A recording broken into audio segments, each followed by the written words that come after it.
Turma do Propósito, tudo bem, querido irmão? Espero que sim. Um grande abraço para você e para sua família. Estamos juntos para estudarmos aí Deuteronômio, capítulo 13, no dia de hoje. Meu querido irmão, vamos lembrar os passos do propósito. Você que chegou agora no nosso grupo, seja bem-vindo. O nosso propósito consiste em 3 passos simples. Ler um capítulo da Bíblia por dia, apenas um capítulo.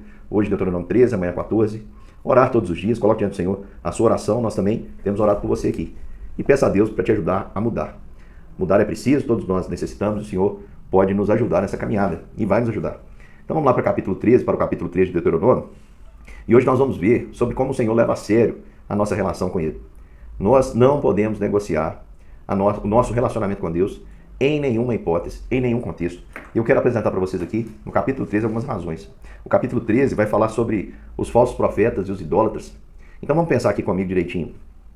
O texto aqui nos inicia dizendo o seguinte: olha, quando um profeta ou sonhador se levantar no meio de ti e anunciar um sinal e prodígio, então está falando de alguém que tem uma autoridade espiritual, alguém que revela uma espécie de relação com Deus, com o Eterno, inclusive tem sinais, tem prodígio.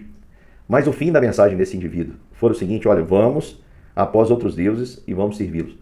Se tiver alguém que aparentemente tem espiritualidade, tem uma relação com Deus, uma relação com aquilo que é espiritual, só que o seu discurso te leva para longe do Deus verdadeiro, o Senhor vem dizer: olha, você não vai ouvir as palavras desse profeta, por mais que ele seja impressionante. Por quê? Porque o texto aqui vai dizer o seguinte: Deus prova para saber se amais o Senhor vosso Deus de todo o vosso coração e de toda a vossa alma. Então Deus muitas vezes nos prova, irmãos, diante de coisas miraculosas, maravilhosas, impressionantes. O Senhor quer saber se nós amamos mais aquilo que é impressionante aos nossos olhos ou se nós amamos mais a Ele.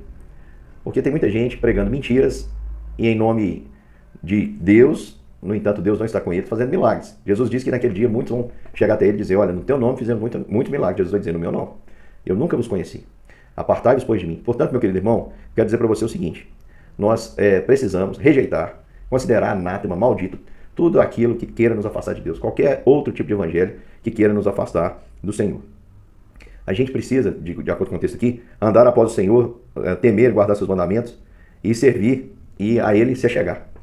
Portanto, olha só, mais uma vez eu quero dizer, se você tem alguém que tem uma autoridade espiritual, no entanto essa pessoa de alguma maneira tem tentado te afastar do Senhor, sabe o que você precisa fazer? Diz o texto aqui, versículo 5, esse profeta, o sonhador, será morto. Ah, então tem que matar, pastor? Não. Nos dias de hoje, nós não... No Antigo Testamento era assim, ele seria provavelmente apedrejado, seria morto, seria eliminado do meio do povo de Deus. Este símbolo aplicado hoje nos nossos dias é que você precisa matar essa relação. Por exemplo, se tem alguém que você gosta de ouvir, mas que te incentiva a se prostrar diante de outra coisa que não seja Deus, se tem alguém que, através da sua pregação, através da mensagem, através do nome de Deus, tem te levado para um ambiente longe de Deus, um ambiente do materialismo, do egoísmo, do narcisismo, você precisa, meu querido irmão, matar. Matar hoje essa voz que está aí ecoando na sua cabeça, matar o seu relacionamento com esse indivíduo. Você precisa procurar, na verdade, muitas pessoas procuram pregadores que lhe agradam, que falam aquilo que é confortável, pessoas que ensinam a Bíblia e falam aquilo que é confortável. São os pregadores caixinha das preciosas promessas. Só tem bênção. Mas eu quero dizer para você, meu querido irmão, não conviva com essas pessoas. Mate o relacionamento com essas pessoas nesse sentido, porque ele não vai lhe ser benéfico. Pare de ouvi-lo como se fosse uma pessoa de Deus. Não filtre. Se tem alguém te afastando de Deus, esse alguém não procede do Senhor, não está pregando em nome de Deus. É o que o texto está dizendo. E não vale a pena, meu querido irmão, não vale a pena, de maneira nenhuma, arriscar o relacionamento verdadeiro que nós temos com o único Deus existente. E aqui também, para continuar mostrando que isso é uma coisa muito séria, o texto vai dizer que se o seu irmão, o filho da tua mãe, o seu filho, a sua filha, ou a mulher do teu amor, ou o teu amigo que você ama como a sua alma, o seu melhor amigo, te incitar em segredo, dizendo, olha, vamos e vamos nos prostrar diante de outros deuses. Diz o texto que você não deve concordar com ele, nem ouvir. Não vai olhar para ele com piedade, não vai ficar assim: pobrezinho, não sabe o que está falando, não. Você não vai olhar para ele com piedade, não vai poupá-lo, nem esconderás. Ou seja, se alguém faz isso, você precisa repreendê-lo de uma maneira muito firme e dizer: você está errado. Pode ser quem for, sua esposa, seu filho, sua mãe, seu pai, um parente chegado. Se tem alguém pensando ou tentando te levar para adorar a outros deuses, senão o único Deus verdadeiro, você vai ter também que matar esse relacionamento, no sentido de não dar ouvido, não ser submisso, falar a verdade ainda que doa. E você deve fazer isso. Por quê? Porque se você fizer isso, e tem que começar pela sua mão, como diz aí o versículo 9, certamente matarás, e a tua mão será a primeira contra ele para o matar, e depois a mão de todo o povo. Então, se lá na sua família tem alguém se afastando de Deus, ou tentando te afastar de Deus, você deve repreender essa pessoa de uma maneira muito firme, e aqui diz que a sua mão deve ser a primeira contra ela.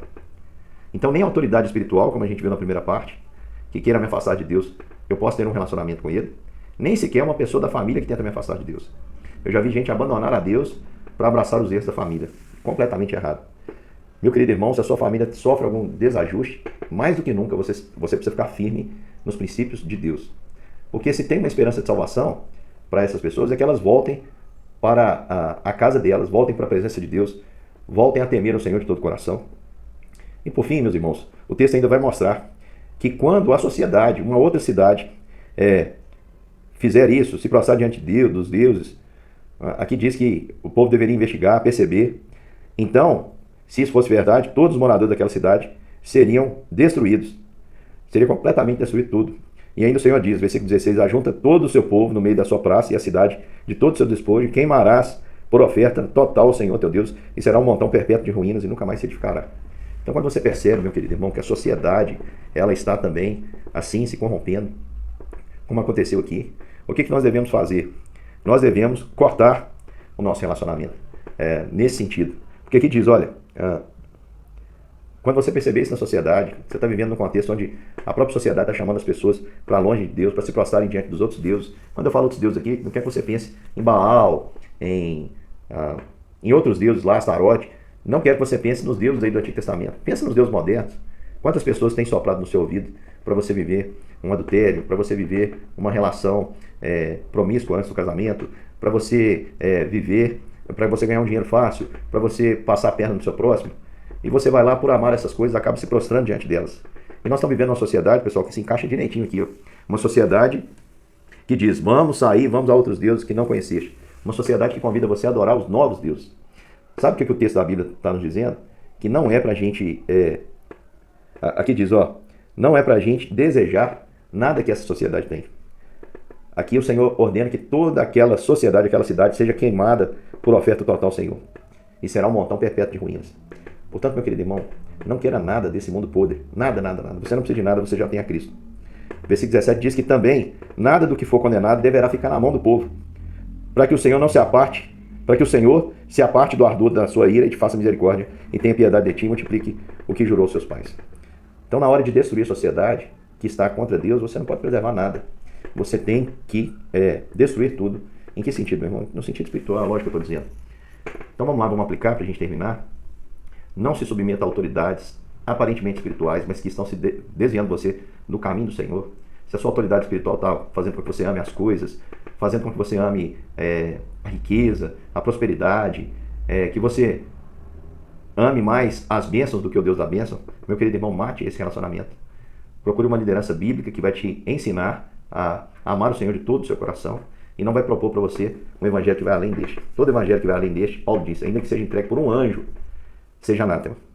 Também, se na nossa família alguém se opor ao Senhor, a sua mão precisa ser a primeira contra ele, repreendê-lo. E você deve dizer isso sobre as consequências, dizer para essa pessoa sobre as consequências de abandonar o Senhor e os seus caminhos. E se você começar a ter esse temor, diz o texto que todo Israel virá e temerá, e não só se tornará a praticar maldade como essa no meio de ti. Então, se você, meu querido irmão, não é negligente, começa a repreensão pela sua casa, porque você é um pai zeloso, uma mãe zelosa, está certíssimo. Não permita que o seu filho entenda que é normal o pecar contra o Senhor, o prostrar-se diante dos deuses modernos, sexo, vícios, idolatria, das mais variadas as coisas materiais. Não permita que isso aconteça. Corrija, que a sua mão seja a primeira a corrigir. E diz ainda o texto que nós devemos observar a sociedade. Porque se uma sociedade ela se corrompe dessa forma, a Bíblia diz aqui que ela vai ser ferida a fio de espada. Não queira nada que a sociedade tem. Quando ela for destruída, o Senhor diz aqui que não poderia haver despojo, porque seria totalmente do Senhor, consagrado ao Senhor, porque é uma obra que só o Senhor pode fazer, que é derrotar o inimigo. Também, nada do que for condenado deverá ficar em tua mão, para que o Senhor não se aparte o ardor da sua ira e faça misericórdia. E termino dizendo, olha, o texto diz, se ouvirdes a voz do Senhor teu Deus e guardares todos os seus mandamentos que eu te ordeno, para fazeres o que é reto aos olhos do Senhor teu Deus. Então, eles alcançariam misericórdia para isso. Teriam piedade, multiplicariam, assim como o Senhor havia prometido aos pais, desde que eles observassem os mandamentos e os guardassem. Que a sua alma, meu irmão, se apegue ao Senhor com todo amor e que você jamais abra mão de se relacionar com o Senhor por qualquer um desses motivos.